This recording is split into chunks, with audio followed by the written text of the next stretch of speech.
Сәлем достар, бүгін видеомызды тағы жалғастырамыз. Бүгін қағаздан мынандай түймедақ гүлдерін қалай жасауға болады, соған мастер-класс көрсетеміз. Көлемі ондай кішкентай емес, әдемі.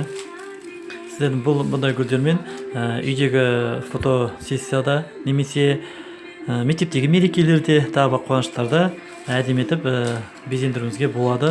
Бұны балалармен бірге істеуге болады, өте оңай. Ол үшін бізге тек қана 2 дана А4 қағаз керек болады, және клей, қайшы болды. Басқа бізге ештеңе керек емес. Іске кірісейік. Алдымен А4 қағаздан шаршы істеп аламыз.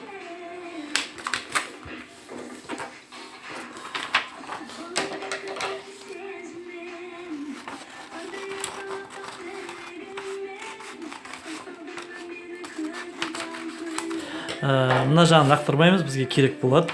Мінекей алдық. Осыдан кейін бүктеуі тағы бір бүктейміз. Одан кейін тағы бір бүктейміз. Одан кейін тағы бір бүктейміз. Егер қайшымен қиямыз десеңіз, қайшымызбен қиюға болады. Егер карандашпен сызып аламын десеңіз, карандашпен сызып алуыңызға да болады. Енді қасынан тақап былай аламыз. Міне, бізге осындай екеу қажет болады. Оны келесі қағаздан жасаймыз.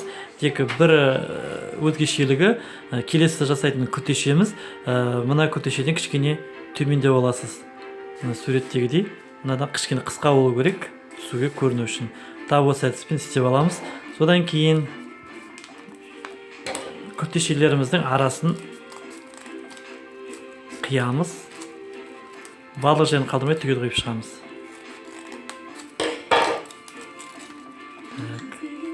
Ортамыз қалып қойды. Так, бола келді деген сияқты. Екі шеті бар.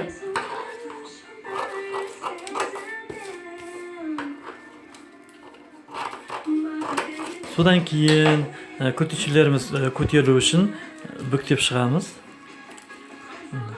Осы әдіспен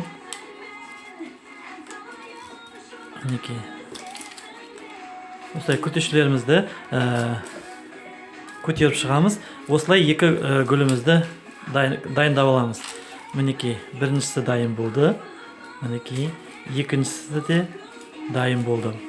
Енді бізге ортасын істеу керек болады, яғни кішкентай гүл. Ол үшін жаңағы әдіспен шаршы аламыз.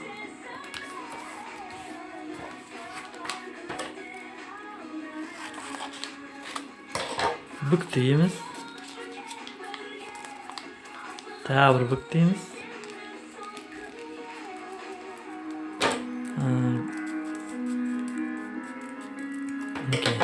Қиып шығамыз. Жаңағы әдіспен араларын ашып шығамыз.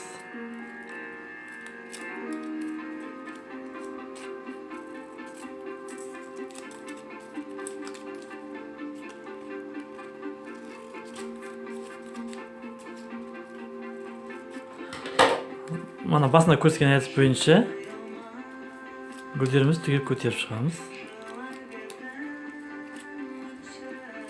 Бұл біздің гүліміздің ортасы. Мінекей, бұнда дайындап қойайық. Енді бізге тағы бір жаңа екінші гүлімізден қиылған қиындымыз қалады. Жаңа біз мінекей. Енді осыны екіге бүктейміз. Бұдан біз мынандай гүлдің ортасындағы шашақтарын жасауымыз керек. Бұны бүктеп алдық, үстіңгі бөлігін. Тағы бір бүктейміз. Тағы бір бүктейік. Сосын қайшымызбен үстіңгі ашық жақтарын жіңішкелеп қиып шығамыз.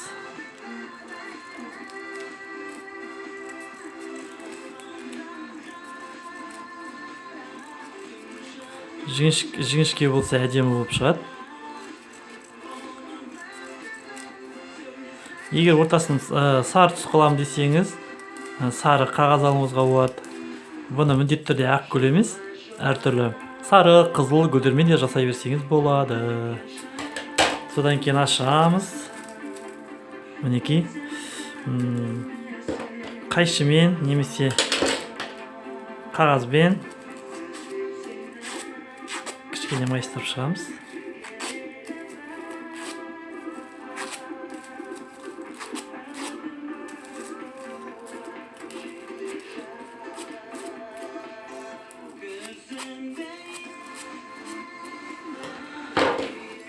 Содан кейін карандашпен аламыз да.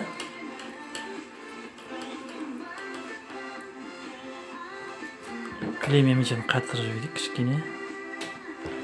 Осы боймен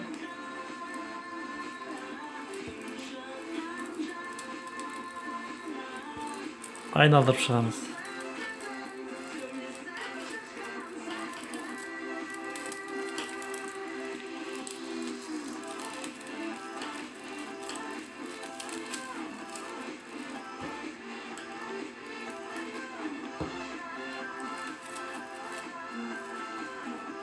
Aynalar şıktık.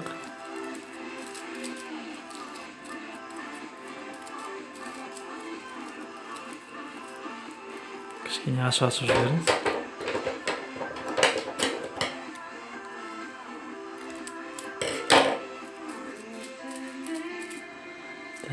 Енді гүлдерімізді жабыстырайық. Бірінші бөлігі.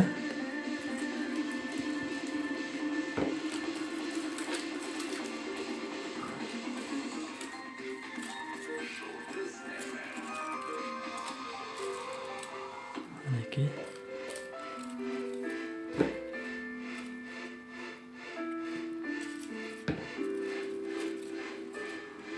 Мінекей.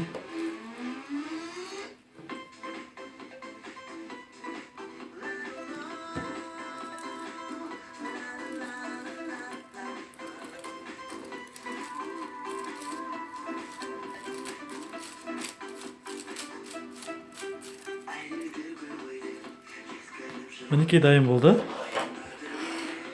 Ешқандай қиындығы жоқ, өте оңай. Балалар, кез келген бала жасай алады. Осындай гүлдермен шараларды, кез келген мерекелерді безендіруге әбден болады. Көп рахмет, ұнаса лайк басамыз. Келесі кездескенше.